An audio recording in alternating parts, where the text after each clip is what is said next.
People who stop in the middle of staircases, doorways, and thoroughfares. Why? Mid-cycle in an exceedingly busy revolving door downtown. A guy stopped to pick up a penny he noticed on the floor of the revolving door midway through its cycle.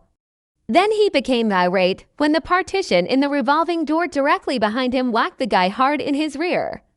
The man started yelling and cursing the people in the queue who were trying to pass through, with no apology for causing the problem in the first place. This is my mom.